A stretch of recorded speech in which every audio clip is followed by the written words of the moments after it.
क्या आपको ये पता है जो इंसान सुख और दुख में समान रहता है वो मोक्ष के योग्य होता है। लेकिन कैसे? आज इस गुरु रहस्य को समझते हैं भगवद गीता के इस अद्भुत श्लोक के माध्यम से। ये वही पाठ है जो भगवान श्री कृष्ण ने महाभारत के युद्ध के समय अर्जुन को समझाया। तो शुरू करते हैं पहले श्लोक। श्री कृष्ण कहते हैं, हे कुंती पुत्र, सर्दी गर्मी और सुख दुख को देने वाले इंद्रिया और विषयों के संयोग तो उत्पत्ति विनाशशील और अनित्य हैं। इसलिए हे भरत, उनको तू सहन कर। इस श्लोक का मतलब क्या है? चलिए इसे सरल भाषा में समझते हैं। भगवान कहते हैं कि जीवन में सुख दुख सर्दी गर्मी ये हमेशा बदलती रहती है। जैसे सर्दी के बाद गर्मी आती है वैसे ही सुख के बाद दुख भी आता है, उसके बाद फिर से सुख आता है।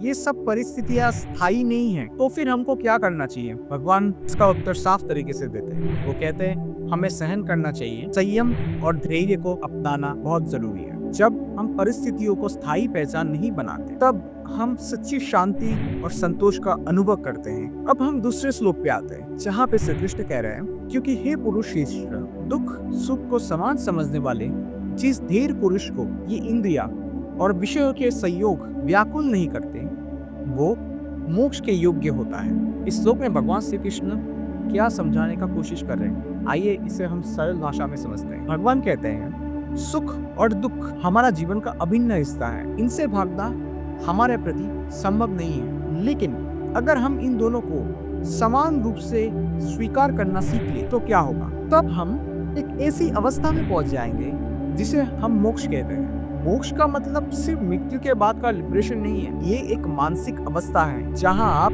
पूरी तरीके से शांत और स्थिर रहते हैं, चाहे आपके जीवन में की कोई भी परिस्थिति हो। लेकिन ऐसा करना इतना आसान नहीं होता। इसलिए वो कहते हैं एक धीर पुरुष बनने के लिए। अब धीर पुरुष किसको कहते हैं? धीर पुरुष वही होता है जो अपने इंद्रियों और इच्छाओं के जाल में नहीं फंसता। जैसे सुख में वो अपने घमंड नहीं करता और दुख में टूटता नहीं। दोनों ही सिचुएशन में स्टेबल रहता है। जब आपकी इंद्रिया शांत होता है और आप बाहर की किसी भी चीज से प्रभावित नहीं होते तब आप अपने सच्चे स्वभाव को पहचान पाते हैं और वो आपको मोक्ष के करीब लेके जाता है और उसी व्यक्ति को मोक्ष मिलता है। दोस्तों, ये श्लोक हमें ये सिखाता है कि स्थिर मन ही सबसे बड़ी ताकत है। सुख और दुख तो जीवन में आते जाते रहेंगे, लेकिन अगर हम इनसे ऊपर उठ सकें तब हम उस परम चैतन्य को अनुभव कर सकते हैं। तो क्या आप तैयार हैं अपने जीवन में इस स्थिरता को लाने के लिए? तो आज से हमेशा यह ख्याल रखना, बाहरी परिस्थिति से उलझने की बजाय अपने मन को स्थिर करने में ध्यान लगाना। क्योंकि जैसे श्री कृष्ण कहते हैं हर परिस्थिति